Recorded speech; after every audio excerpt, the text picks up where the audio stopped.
Chapter 5 Niall Words When Bunjil settled on the hilltop again, Garamili felt tired and confused.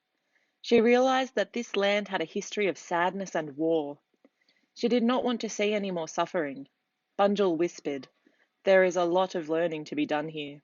The Germanic invaders settled, made homes for themselves, and are now a part of this land. They are called the Anglo-Saxons. England is called Anglaland, which means the land of the Angles. This is the period of Old English. You will recognize many words that English-speaking people use, long into the future. Words that you can use to talk to white strangers back home. The most used words in English come from these people in this time." Garamili scanned the landscape. The village had changed. The beautiful, warm Celtic huts were gone. The Roman wall and tower had mostly been destroyed, replaced with wooden walls. New houses had appeared, and many more people were living here.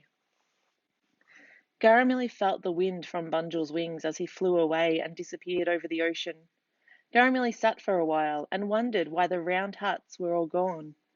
She liked the Celtic people, their music, stories, and customs. She felt connected to them. Reluctantly, she walked down the hill towards the village. The rabbits noticed her and followed behind. A robin waited for Garamili on a branch of the aging oak tree. It was excited to see her. The little bird flew to the ground, bounced up Garamili's coat and into her arms. "I've been waiting for you. You have a lot to learn here." Garamili was ready. Together, they climbed over the remains of the Roman wall and wandered the streets of a growing village. Garamili sat beside a group of older men who rested on wooden stumps beside a house. Robin whispered, "Listen, here are some words you need to learn." Garamili leant closer towards them. "Here is the water." A man passed a jug to his friend. One man held up a plate of food and passed it to another, stating, "Bread and butter, my friend."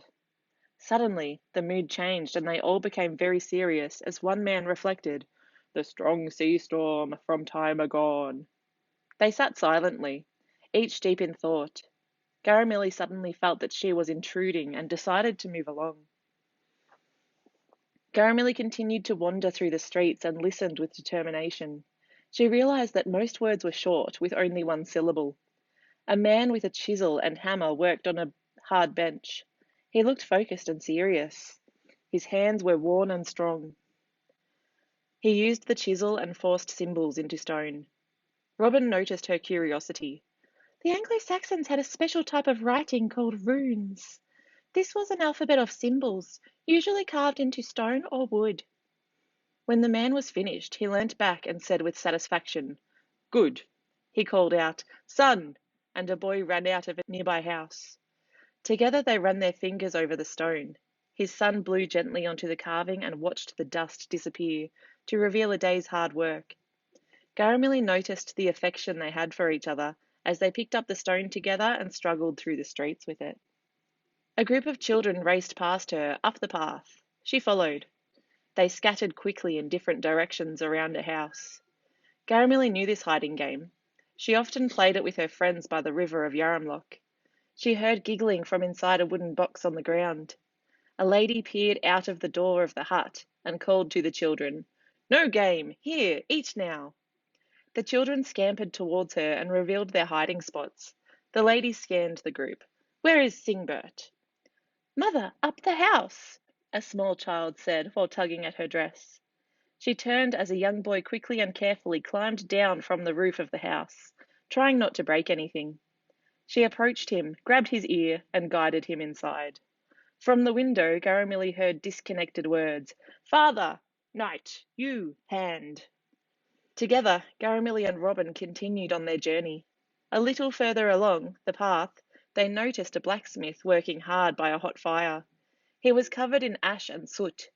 Another man stood waiting. He asked, "Sword and skeeld, Tuesday, Wednesday, Thursday?" The blacksmith held up a steel rod with burning embers on the end. "No, Friday." The first man clearly did not like this response and grumbled at the blacksmith. Robin peered out of the cloak. She enjoyed the warmth and unfamiliar smell of the possum's animal skin. "The language has changed again. Many words beginning with SK become SH. The word skeeled will later become shield, but some words will stay the same, such as sky, skip, and skill. Come, Garamilly, night is near. We should get some rest. While they walked away from the village and towards their tree, Garamilly heard a lady call to the sea, Come home, sleep! And a group of children scurried away from the water towards her, ready to enjoy an evening meal together before bed. Garamilly remembered when her mum and grandma called to her and her friends when the sun left from the day. She missed them, their smell, touch, and voice. She missed the Wadawurrung words, language, and songs. Robin scurried out of Garamilly's cloak, disappointed to leave its warmth and soft fur. She flew to the top of the tree, ready to keep watch. Garamilly settled into the grass under the tree, while the animals gathered around her. The sun disappeared and the mist approached, but Garamilly was warm and exhausted. As she drifted towards sleep, words circled her dreams. The, and, water, bread, storm, for, a, sun, mother, home, home, home. The sun shone through the leaves above Garamilly's head as she rested on the soft grass. The light flickered in the wind as she listened to the gentle sound of the leaves swaying. It was time to begin a new day. When Robin noticed Garamilly was awake, she darted from the treetop to her side. Someone new is in the village. Some more strangers from yet another land. This will be important. When they reached the town centre, Garamilly saw two men standing on a wooden bench. Their clothes were different. One wore a white gown draped with gold. The other wore a brown gown. They had a small crowd gathered around them. They are holy men from the church. They travel the country preaching the words of a man called Jesus. They were sent by Pope in Rome. The Pope is the leader of the church. They want the message of Jesus to spread through our land. Garamilly and Robin moved closer cautiously. The holy men spoke another language, but knew enough Old English to be understood. Some in the crowd looked angry at what the men were saying. Go away! We have gods! One man yelled. Some were curious and asked many questions. Son of God? Like a king? The man in white held a book. He opened it and began to read. Robin explained. The book he is reading is called the Bible. The Bible is written with ink and paper. It is very different technology than the Old English writing. They used runes carved into stone or wood. Some in the crowd mocked the words of the holy men and walked away while most stayed, intrigued. Robin explained, The Anglo-Saxons believe there are many gods and that each god has a different role.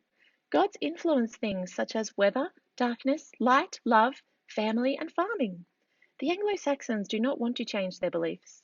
Some people will listen and some will walk away. Garamilly observed the debate. She felt overwhelmed by all of the new languages and words.